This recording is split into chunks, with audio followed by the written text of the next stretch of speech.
지금부터 먼저 분량에 이어서 남북한반도 분류 네 번째를 시작하도록 하겠습니다. 처음에 목차가 서론 초기 이후 최근 현황 가능성을 향해 함께 배우고 성장하기 이렇게 되어 있는데요. 세 번째 최근 현황에 대해서 설명을 하는데 다 설명 안 하고 몇 가지만 얘기를 하도록 하겠습니다.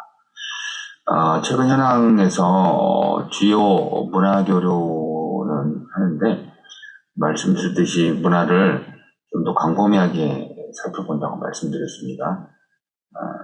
체육 교류에 대해서 얘기를 하겠는데 저희가 강원 통일교육센터니까 강원도를 좀 사례를 살펴보는데요. 축구 클럽이 FC죠.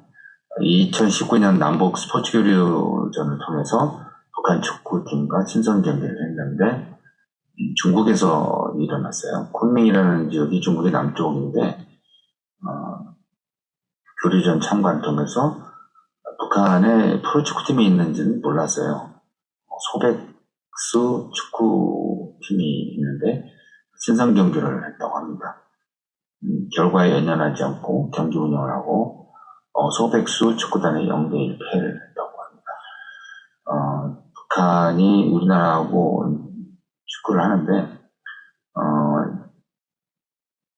프로축구단은 굉장히 자본이 많이 들어가잖아요.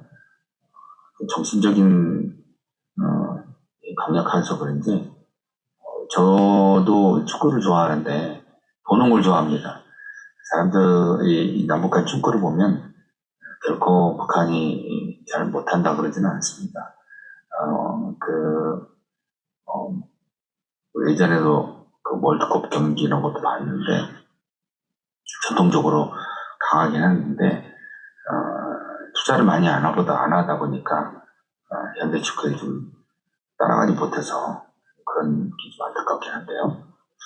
친선교류이기 때문에 서로 부상당하지 않게 하려고 그에 집중했다고 합니다. 성과로는 정치적인 의미로서 남북관계 개선 의지를 상호 표현하는 수단으로 축구가 동원됐고 문화교류로서 남북 축구 문화를 교육하고 문화를 공감한다. 서로 맨 처음에 얘기했듯이 체육교류가 순수하게 체육활동이긴 하지만 역시 사람과 사람과의 그 소통 방법으로서 축구를 수단으로 사용하는 거잖아요. 그래서 궁극적으로는 이제 사람이 동원이 되니까 선수와 선수, 그다음에 선수 관중들 사이에 상호 이해하는 소통하는 기기로 하고 있고 이 축구 경기를 결국 이런 것들은 국제적 이미지를 개선하는 효과가 있다. 평창올림픽에서 보여줬듯이 이런 것들을 통해서 남북이 싸움이 아닌 평화를 보여주는 화해를 도모한다는 이미지를 갖다가 보여주는 거예요. 이미지가 아니라 이미지입니다. 여기 사진에 보면 눈에 익은 감독이 있고 지금 여기 있는 선수도 있고 없는 선수도 있을 텐데 지금은 이렇게 우리나라에서 안 하고 다른 나라에서 이제 했으니까 이렇게 관중들이 좀 흥분하잖아요. 그런 건 없겠죠. 이것도 상당히 하나의 좋은 소통 방법이지 않나 남북 간에. 남북한 문화교류의 최근 현황 중에서 또 마라톤도 스포츠죠. 여기 보면 남북 체육교류협회와 우리나라죠. 강원도청이 얘기를 해서 강원체육고등학교, 강원도청 소속 마라톤 선수단이 중국 쿤밍에서 북측 4.25 체육단의 마라톤 선수들과 공동훈련을 했다고 합니다. 2020년 일본 도쿄올림픽을 겨냥해서 남북 대표 선수들이 좋은 성적을 내기 위해서 같이 공동으로 훈련을 했다. 이것도 하는 동기부여가 되겠죠. 남북 공동 선언 이행을 위해서 실시하는 것으로 보이는데, 지자체 경쟁을 피하기 위해서 강원도가 유일한 창구로 통일부가 인정을 해서 강원도의 스포츠 교류를 다양하게 한 것으로 이렇게 하고 실적이 나오고 있네요.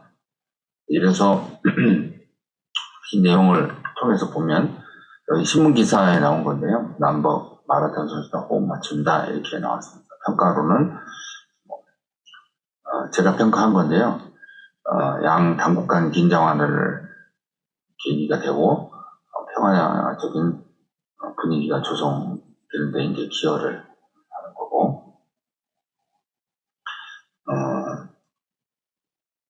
이걸 통해서 남북 스포츠 기술이 향상될 수 있겠다. 서로가 서로의 장점과 단점을 보는 거겠죠. 북한의 그 실력을 보면 1999년 세비야 세계 육상 선수권대회에서 우승한 영웅이 마라톤이겠죠. 그다음에 2002년 부산 아시안 게임에서 금메달. 그냥 그다음에 여기도 국제 마라톤 대회를 하니까 거기도 참석할 수 있다는 거겠죠. 어쨌든 이 마라톤에 대해서 관심이 많은 그런 북한이, 그래서 실력도 남한 못지않게 잘하는 종국 때문에 그 북한의 장점도 배우고 북한도 남한의 장점을 배우고 하는 그런 의미에서의 문화교류라고 이렇게 평가할 수 있겠죠. 여기서 다른 스포츠를 보면 태권도가 있고 또 농구 있고 그다음에 또 뭐 있습니까? 역사학자, 이걸 민족, 여기 굉장히 중요한 건데 나중에 하겠습니다. 개성 만월대 지구 남북 공동 발굴 수사가 있고, 그다음 런던 바움비주인이라고 글씨가 너무 작은데 백두에서 한라까지 평화의 예술계 있고, 우리나라에서는 한라에서 백두까지 하는데 여기서 백두에서 한라까지라고 써있네요. 그 다음에 여기 또 핸드볼 이거 있고, 강원도 프로축구 아까 얘기한 거 얘기죠. 남북 마라톤 선수는 합동 전주훈련 아까 얘기한 거 있고, 저기 태권도 연맹 실제로 이런 류의 스포츠 교류 활동이 이루어졌다고 합니다. 남북한 문화교류 최근 현황 중에서 약간 어떻게 했는지, 지금까지는 스포츠 활동에 대해서 얘기를 했다 그러면 지금은 그야말로 이제 역사문화라고 할 수가 있겠죠. 개성 많을 때 남북 공동 사업은 굉장히 그 의미가 있는 겁니다. 꽤 12년이란가 하여튼 12년 굉장히 오랫동안 기간에 걸쳐서 했는데, 고려 개경 정도, 그래서 또 거기다 수도를 결정한 1100주년을 맞이해서 만월대 발굴과 관련된 조사를 진행했다고 하고, 2018년에 개성 만월대 공동조사 성과의 학술대회라고 기획 전시회를 했다고 합니다. 뭐 이런 것들은 그야말로 이념 대결을 할 필요도 없고, 또 그걸 통해서 남북이 자기 체제에 대한 위협을 겪을 가능성도 거의 없기 때문에 좋은 어떤 사례라고 하지 않을까 생각이 됩니다. 그래서 문화교류 중에서 대표적인 긍정적인 사례로 꼽을 수 있는 것이 바로 이 개경 만월대 남북 공동 조사 사업을 하고 저는 볼 수가 있어요. 그래서 이 학술 그 교류를 통해서 남북 민족 문화 유산 교류와 협력에 관한 법률을 제정하고 상시적으로 제도화하는 그런 필요성을 제기했다 그러는데, 이것이 법률이 됐는지는 제가 확인을 못했습니다. 그러나 큰 어떤 동기부여가 됐고, 또 김정은 역시도 민족문화유산의 세계와 과학과 체계화에 도움이 되겠다 해서 거죠. 여러 가지로 이게 돈도 많이 들어가는 형태이기 때문에 아무래도 굳이 마다할 필요가 없고, 정치적으로도 이 당시에는 적대적인 관계가 아니었기 때문에 속으로는 어떨지 모르지만 겉으로는 안 그렇겠죠. 그래서 도움이 되겠다. 그런 성과로는 몇 가지로 이렇게 제가 정리를 해봤는데요. 첫 번째로는 문화유산 보존과 활용이죠. 이거는 매우 긍정적인 효과라고 볼 수 있는데, 개성 많을 때의 역사와 문화유산을 공동으로 조사해서 발굴하고, 남북한 공통된 문화유산을 보존하는, 그 다음에 활용하고, 활용이라는 것은 이제 여기 밑에도 보기는 있지만, 북한 같은 경우는 이제 관광에 굉장히 생각을 많이 하고 있거든요. 그런 측면에서, 이제 문화유산 보존뿐만 아니라 활용하는 거에서도 신경을 썼던 거로 이렇게 이해할 수가 있겠습니다. 그다음 이를 통해서 상호 이완 화합 증진이라고 제가 써놨는데, 이 사업은 남북한 전문가들이 함께 협력해서 진행되었는데, 이를 통해서 측의 전문 지식과 경험을 공유했고 협력하는 과정에서 상호 이해화합을 도모하였다. 그래서 각 전문가들의 교류가 이루어졌고, 역시 이것은 체제의 위협과는 전혀 관계가 없는 그런 것이기 때문에 앞으로도 이런 이유가 필요하지 않을까. 북한의 이 고조선, 고려, 조선 이런 우선 큰 성과를 이루진 않겠지만 그분 다른 우리 궁극적으로 원하는 것들을 달성할 수 있는 어떤 처음에 물꼬를 트는 역할을 하는 분이겠죠. 그래서 그런 것을 필요 없다 하는 사람은 없겠지만 당장 어떤 걸 가셔하기 위해서 이런 걸 배제하는 사람들이 있는데 좀 같이 하면 좋지 않겠나. 관계 개선과 평화적인 대화를 이끌어냈다 이렇게 생각이 되는데 어떤 게 뭔지 무선인지는 좀 생각이 갈리죠. 역시 정치가 먼저긴 했었을 겁니다. 그러나 이거를 하면서 정치의 영향을 전혀 안 받는다 그러면 할 수도 있는 거죠. 2008년 개성만을 때 북남 공동 전면 발굴조사 써있죠. 북한에서 이루어졌기 때문에 글씨체도 그렇게 돼 있죠. 이제 북한 남한 학자들이 포진해 있겠죠. 여기에는 사진을 제가 가져왔는데 인터넷에서 찾았는데 이렇게 같이 하는 것으로 보고 있습니다. 여기는 그야말로 기본적인 것만 갖고 크게 돈 들어가지 않는 것들을 볼 수가 있는데 이 사진은 그렇게 나와 있긴 하지만 어쨌든 인건비도 있겠죠. 자, 그리고 넘어가 보도록 하겠습니다. 남북한 문화교류 최근 현황을 보면 그 다음에 이제 평창 남북평화 영화제가 2019년에 열렸었는데 2018년 평창올림픽 동계올림픽 개최 이후에 열렸다고 그러는데 사실 저도 큰 관심이 없었어요. 이번 계기로 좀 확실하게 좀 알았는데 그동안에 이제 그 이후로 크게 이렇게 여러 가지 갈등 관계가 있긴 있었지만은 2019년에서 2023년 2000까지 계속 이었습니다. 교류는 아니라 하더라도 어쨌든 평화를 주제로 해서 이루어졌었고 처음에는 여기 보면 개막적으로 북한이 만든 영화가 세라는 게 있었죠. 있죠. 2019년이니까 처음 시작하는 그 의미가 있지 않겠습니까? 그렇게 나온 걸로 알고 있습니다. 자, 그래서 여기 제가 이렇게 정리를 했습니다. 평창 남북 평화 영화제 개최의 의의와 성과 이렇게 되어 있는데 영화제는 남북한 문화교류를 활성화하고 서로 다른 문화와 가치관을 이해하고 공유하는 기회를 제공한다. 영화라는 거는 거기에 사실 또 사상이 들어갈 수 있잖아요. 근데 그런 것들을 배제하겠죠.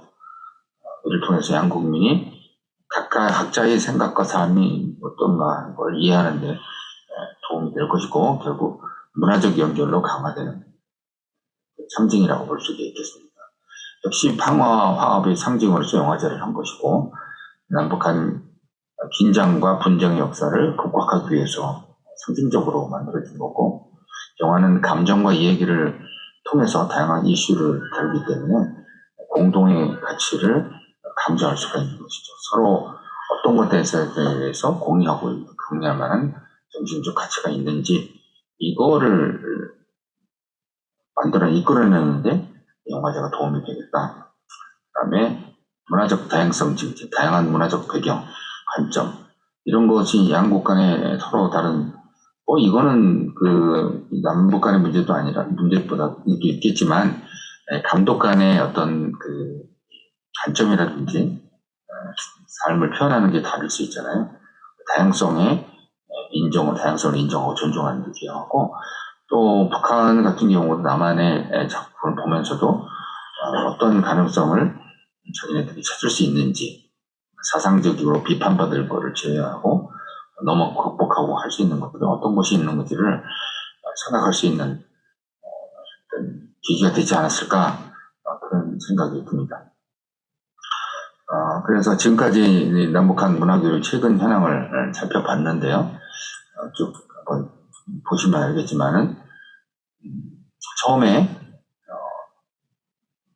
축구 활동부터 2019년에 축구 활동부터 시작했고, 그 다음에 여러 가지 축구가 있었고, 그 다음에 역사문화자원 개성 발굴이 있었고, 그다음 만월대요. 그 다음에 영화제, 이렇게 이루어졌으면 할 수가 있겠습니다.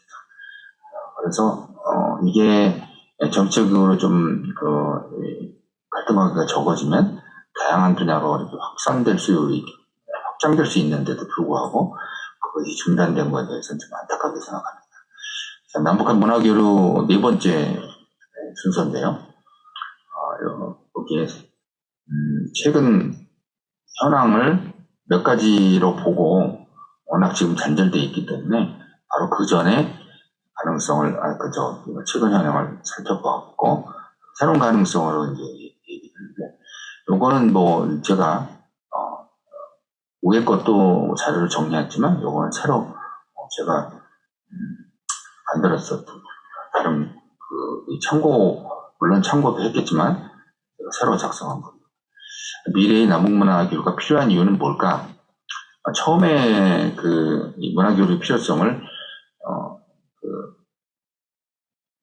정치에 민감하지 않는 분야로서 소통을 해서 궁극적으로 우리가 원하는 남북 통일 쪽으로 나가는 방향으로서 문화교류가 필요하다고 말씀을 드렸는데, 기본적으로는 문화는 정치가 할 수 없는 일을 할 수 있겠다. 우리가 대표적으로 외교 정책을 통해서 우리나라를 알리는데, 그거보다는 우리 한류가 우리 한국 문화나 한국민을 전달하는데 정말 신속하게 알릴 수 있다고 그러잖아요. 마찬가지로 문화교류가 그럴 가능성을 충분히 갖고 있겠죠. 정치가 할 수 없는 일들을 할 수 있는데 과연 어떤 분야를 찾아갈 것인가 하는 거는 우리가 고민을 해야 되는 거겠죠. 남북한 문화교류 추진에 있어서 어떤 분야가 또 어떻게 하는 것이 가장 안전한 것인가를 모색하는 것이 중요하다. 그래서 특히 당국자뿐만 아니라 정권을 갖고 있는 게 당국자도 있겠죠. 그와 연결되어 있는 게 주민들이니까 주민들이 공통 관심사, 정권을 흔들지 않으면서도 주민이 공통적으로 관심을 가질 수 있는, 다시 말해서 아까 개성만 할 때도 이제 관광 쪽으로 될 수 있고 역사 쪽으로 될 수 있겠죠. 공동의 문화유산, 관광으로 이끌 수 있는 분야가 될 수가 있겠죠. 미래의 남북 문화 교류 가능성을 한 4가지로 꼽아봤습니다. 이거는 여러 가지가 있을 텐데 제가 그냥 선정을 해봤어요. 첫 번째로는 생각났던 게 산림 문화죠. 산림을 어쨌든 산림 다루는 게 사람이니까 그것도 문화라고 할 수가 있는데요. 산림 축제를 할 수도 있는 거고, 산림 학술교류도 하는 거고, 이런 것도 역시 문화에 속하기 때문에 남북 산림계 캠페인을 갖다가 첫 번째로 말씀을 소개하고, 그 다음에 다양한 예술교류, 학술교류, 스포츠 이벤트는 아까 한 거고, 학술교류도 아까도 한 겁니다. 예술교류도 한 거죠. 유일하게 안 한 게 남북 산림 협력인데, 이 역시도 뭐 제가 이게 새로운 거라고 말씀을 좀 약간을 드렸지만 그동안 시도하지 않았던 거를 새로운 가능성이 어떤 것일까 하는 측면에서 새롭다고 할 수가 있겠습니다. 새로운 가능성을 향해서 가는데 한림협력 같은 경우는 사진을 보시면은 경기도 파주에 위치한 파주 남북 산림협력센터가 있는데 여기 보면 세 가지 형태로 양묘, 고성에서 파주, 철원 남쪽에서 이루어졌네요. 이렇게 그 묘목, 그다음에 기술교육, 병충, 해충 뭐 이런 거 이런 몇 가지 것들을 북한을 지원하는 형태. 북한이 그 연료 문제 때문에 숲이 없다고 하죠.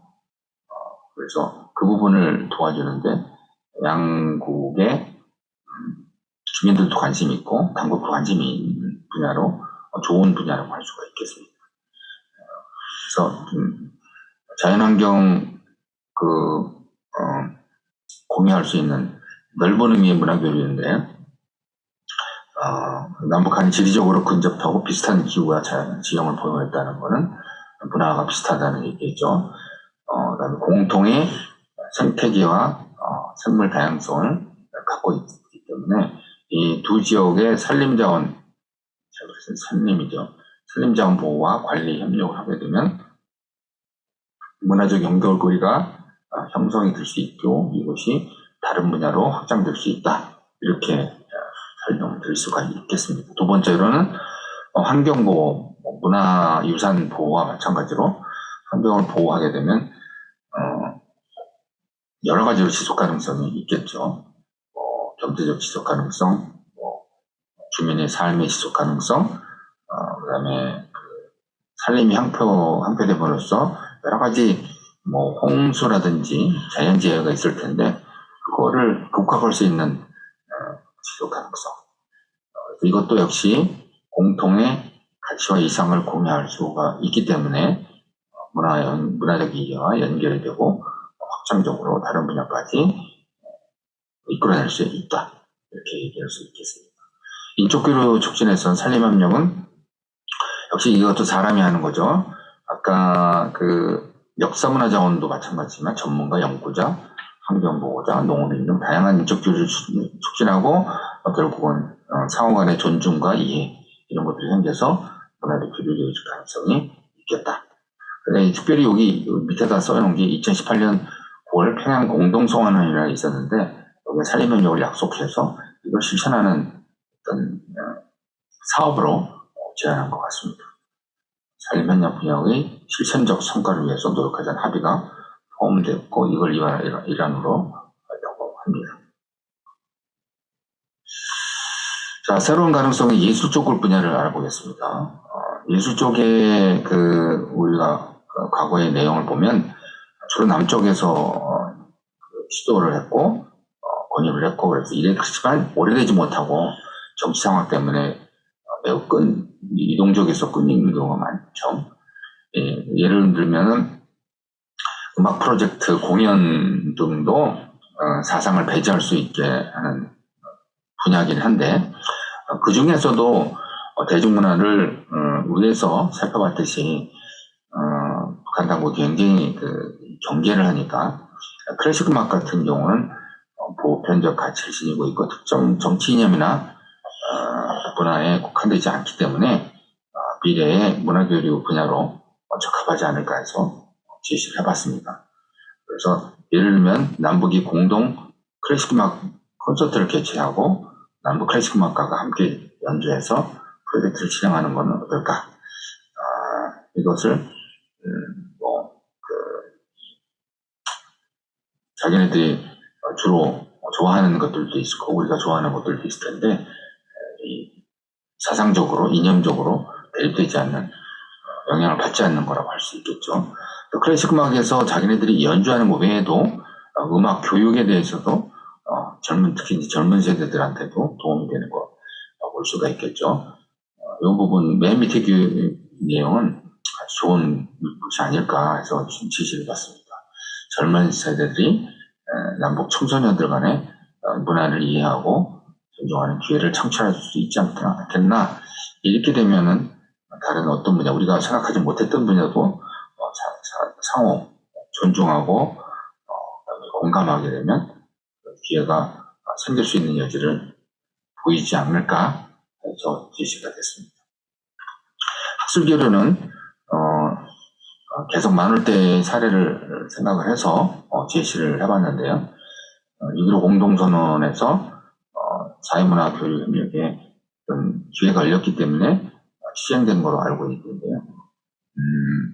상호 이해 증진, 공동체 의식 형성, 신뢰 구축.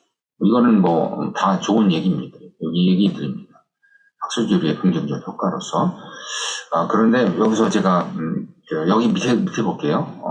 이제 아직 우리가 사업을 안 했지만 사업을 하다가 만 것들도 있는 걸로 알고 있는데, 씨름에서 인류, 부형, 문화유산 공동 등재, 평양 고구려 고분 남북 공동 발굴, 3.1운동 100주년 남북 공동 유적 조사, 결의말 큰 사전, 괜찮은 사업. 이것도 굉장히 하다가 만 것 같은데 저는 이거 확인해 보진 않았습니다. 이런 것들도 중요하고, 이거 외에도 굉장히 많이 있겠죠. 그래서 이 분야는 특별히 우리가 관심을 가져야 되지 않을까. 성공한 케이스가 있었으니까. 그것도 1, 2년 하는 게 아니라 꽤 오랫동안, 결국은 12년 동안 진행되어 왔다. 중간에 끊인 적도 있었겠지만, 그래서 미래는 그러면 학술교류로 이 역사, 문화, 유산 외에도 뭐가 있을 수 있겠냐 했을 때, 아무래도 보건의료 분야가 도움이 되지 않을까. 인도주의적이고 실용적인 정책을 갖고 있죠. 얼마 전에도 여러 가지 질병이라든지 이런 것들 때문에 굉장히 어려운 시기가 있었었는데, 이런 것도 남북 경제 국면을 좀 헤쳐나갈 수 있는 게 아닐까 이런 생각이 들고요. 뭐 그것이 아니라 하더라도 북한의 경우 이 보건의료 분야가 매우 취약한 걸로 알고 있는데, 이것이 남북 교류가 재개되면은 가장 먼저 우리가 생각해야 되지 않을까. 그래서 이제 준비가 필요한 거라고 볼 수가 있겠습니다. 이런 부분은. 자, 다음으로 마지막으로 이제 스포츠 이벤트 분야인데, 그전에 평창올림픽에서 이 대비해서 도쿄올림픽도 있었다 그랬죠. 9차례 규리 실책이 있고, 스키, 아이스하키 있었고, 축구 있었는데, 어쨌든 계속되지 않았지만 이렇게 간간히 이루어진 걸로 알 수가 있겠습니다. 1990년도 시작해가지고 2005년, 2018년까지 꽤 오래 되는 거죠. 그러니까 역시 아까의 경우를 보면 이렇게 보건의료라는 예전에 했었는데 큰 걸 알고 있고요. 덜 민감한 것들은 우리가 찾아갈 수 있지 않을까. 제가 이게 말이 되는지 모르겠지만 e스포츠 분야를 한번 꺼내봤습니다. e스포츠는 컴퓨터 게임이잖아요. 물론 이제 지금 컴퓨터 게임이 네트워크에 돼 있어가지고 민간이 북한에서 네트워크에 안 되는 경우에는 할 수 없긴 하는데 굉장히 민감하게 하겠지만, 혹시 이 북한의 해킹 능력으로는 사이버 공간에서 활동을 잘하고 디지털 기술을 활용할 수 있는 능력이니까, 혹시 스포츠 분야로 한다면 e스포츠도 할 수 있지 않을까 하는 생각이지만, 이건 불확실합니다. 해킹이 뛰어나다 그래서 e스포츠를 할 수 있는 건 아니기 때문에요. 하지만 그런 개연성은 배제할 수는 없다는 얘기예요. 꼭 e스포츠가 아니라 하더라도 이와 관련된 컴퓨터 게임은 얼마든지 할 수 있는 거니까, 이 컴퓨터 게임과 관련된 행사를 훈련 강비 등에서 협력한다면은 불가능하지 않겠냐. 북한이 민감하게 생각하는 거 말고, e스포츠가 뭐 지금은 전 세계로 연결되지만 그게 아니라도 굉장히 낮은 수준의 e스포츠도 가능성이 있지 않을까 하는 것으로 생각해서 제시해 봤습니다. 그다음에 결국 이제 제가 스포츠하고 학술 교류하고 그다음에 뭡니까 남북 산림협력 이런 것들 예술 교류 이런 걸 전정했잖아요. 그럼에도 불구하고 이제 이걸 추진하려면은 말씀드린 대로 정치적인 동의 문제, 유동성 문제, 그다음에 돈이 많이 들어가고 자원이 많이 들어가기 때문에 한계가 있어요. 미국은 건 당연한 얘기지만 세 번째가 굉장히 중요합니다. 문화교류를 하려고 그러자면 문화적 차이가 굉장히 70년간 경계에 있었잖아요. 그래서 언어 문제도 다르고요. 특히 이제 우리는 외래어를 많이 사용하는 반면에 북한은 그렇지 않잖아요. 소통이 어려움이 근본적으로 있는 거죠. 그래서 이런 부분은 어떻게 극복해야 되느냐. 언어 사전 이런 말에 대한 것들도 준비를 해야 되지 않겠냐. 차이가 나지만은 금방 극복할 수 있는 방법을 우리가 준비해야 되지 않겠냐 생각이 듭니다. 그다음에 생활 문화의 차이, 음식, 의상, 행사 이런 것들이 다르죠. 다르면은 항상 어떤 문제 다르면 갈등 소지가 있죠. 그래서 이 주민들의 생활 문화는 굉장히 중요하고 흥미로운 주제긴 한데 그렇지만 사상이 안 들어가는 거 있잖아요. 음식, 좋아하는 음식은 또 있고 의상도 그렇고 행사도 있는데 여기 밑에서 설명하겠습니다. 그다음에 이념의 차이, 북한은 사회주의, 남한은 자본주의이기 때문에 상호 이념의 침투를 금지한다는 게 이런 것이 남북 문화교류하는데 굉장히 걸림돌이 되지만 이거를 극복하면서 할 수 있는 게 뭔가 그거를 이제 설명하고 싶은데요. 그 중에서도 이제 생활 문화 차이가 교류이 다 다른 것 때문에 갈등이 있을 수 있겠지만 그게 반드시 부정적인 이유만 있는 건 아니라는 얘기죠. 예를 들면은 음식 문화 교류에서 남북한이 이제 냉면 좋아하잖아요. 인절미도 좋아하니까 특히 이제 북한 냉면 인절미를 좋아하는데 이거를 소개하고 북한에서는 남한의 음식 김치떡 이런 걸 상호 소개하면서 체험할 수 있는 기회를 제공하는 것도 나쁘지 않다. 그다음에 예술 및 공예 북한은 조선화, 남한은 민화, 도자기, 청자 이렇게 하는데 스타일을 보시면 이번에 조사에서 조금 알게 돼 있는데 남한은 작가 개인적 취향의 예술 작품을 중시하는 반면에 북한은 검열을 통해서 선전선동을 위한 미술이고 사실성을 강조한다고 합니다. 이런 차이가 있다는 것을 알 수 있겠고 서로가 자극하지 않을 수 있겠죠. 공예 스타일 같은 경우는 북한은 청자 중심이고 남한은 백자 중심이라고 합니다. 그다음에 나전칠기를 공예에 사용되는데 이 적용하는 방식이 다르다. 이런 것도 문화적 차이가 있지만은 갈등이 없을 수 있는 최소화할 수 있는 분야가 될 수 있겠고요. 축제 행사 교류에서 북한의 아리랑 축제가 있잖아요. 이것도 어떤 민감하지 않겠죠. 남한이 참여할 수 있는 거고. 북한의 고향 축제. 남한의 진해고량제 꽃에 관한 거 있잖아요. 꼭 진해고량제가 아니라 하더라도 여긴 군이 하는 거니까 별로 안 좋을 수도 있겠지만 이거 말고도 꽃에 관한 축제도 있잖아요. 북한이 참여할 수 있는 거. 이것도 한 가지의 중요한 할 수 있는 물꼬를 줄 수 있는 행사가 아닐까 이런 생각이 듭니다. 마지막 결론으로 넘어가겠습니다. 함께 배우고 성장하기인데 제가 미래의 문화교류를 위해서 창의적인 질문과 답변, 제가 질문하고 답하는 겁니다. 이렇게 한번 물어봤어요. 새로운 문화교류를 적절한 것이 있다면 어떤 게 있을까? 아까 설명을 했는데 남북한이 서로 다른 디지털 문화가 남북 문화교류에 어떤 영향을 줄 수 있을까? 아까 이제 e스포츠에 대해서 얘기를 했었잖아요. 그와 유사한 거긴 한데 그동안에 하지 않았었던 것을 디지털 문화와 관련된 것이 혹시 개발할 수 있지 않을까 생각이 들고 그다음에 환경보호는 굉장히 중요하죠. 그동안에 했었던 거고 그렇긴 하지만 교육 프로그램은 안 했었던 것일 수 있어요. 이런 것도 한번 있고 그다음에 건강의료 분야가 있었죠. 건강의료 분야가 특히 이제 북한이 굉장히 중요한데 식량이 안 식량 과거에 했었으니까 이 주민들이 인식 향상을 위해서 어떤 조건이 필요할까? 이 세 가지 질문은 과연 제가 한번 찾아본 건데 제가 안 나왔던 내용이 아닌가 하는 생각이 듭니다.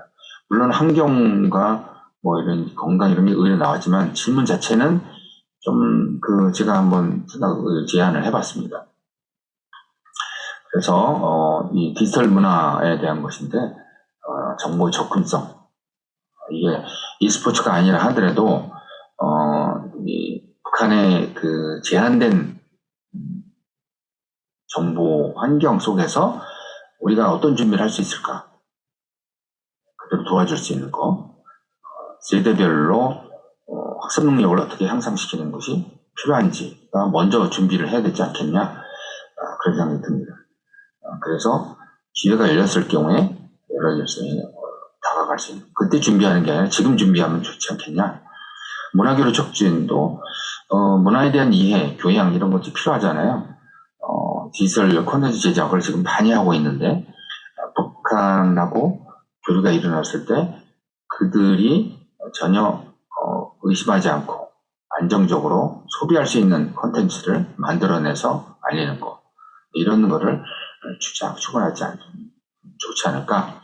교양에 관한 것으로 디지털 콘텐츠 제작을 지금부터 준비해서 북한 용도로 사용할 수 있는 것이 어떤 거 있을까를 준비하면 어떨까 생각이 들고요.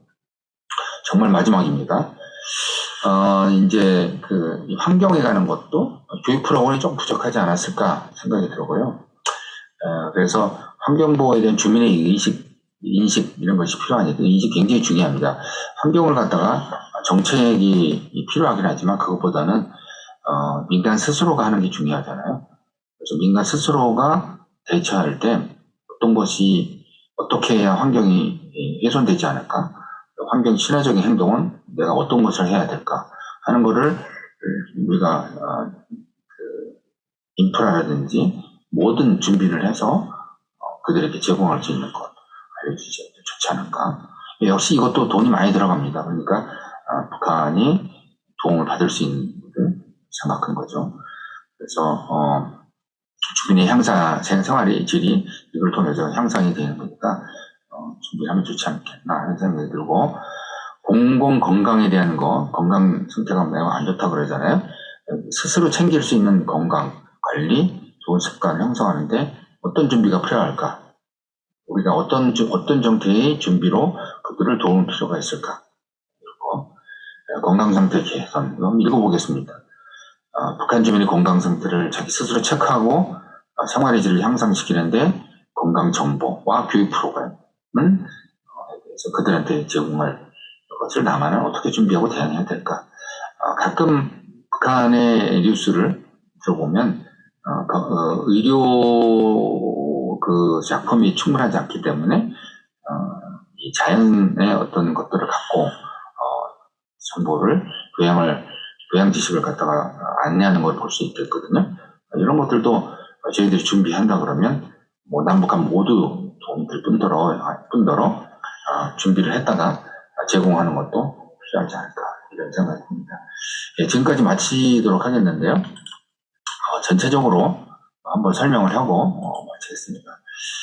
이 강의는 이 남북한 문화교류가 궁극적으로 남북 통일과 평화에 어떤 도움이 될 것인가를 그런 필요성에 있어서 설명을 했고요. 그래서 초기에는 어땠고 어떻게 시작했는지, 언제부터 시작했는지, 그리고 최근에 이루어졌던 것으로서 가능한 분야가 몇 가지가 있는지를 대표적으로 살펴봤고요. 더불어서 그 말고도 지금까지 시도하지 않았던 것은 과연 어떤 것이 있고 그것이 과연 타당한 것인가. 그래서 마지막으로는 혹시 이런 거는 어떻을까. 그래서 몇 가지 분야에 대해서 여러 가지 시도하지 않았지만 우리가 준비를 하고 남북이 막혀 있을 때 그냥 있는 것이 아니라 미리 준비를 해서 기회가 생겼을 때 금방 효율성을 높이고 성과를 낼 수 있게 하는 것은 우리가 어떤 준비를 해야 될 것인가를 제가 스스로 질문하고 대답하는 그 내용으로 구성해 봤습니다. 네, 지금까지 강의를 정리하고 말씀을 드렸는데요. 함께 시청해 주신 시청자들, 배우는 분들한테 감사드립니다. 네, 수고하셨습니다.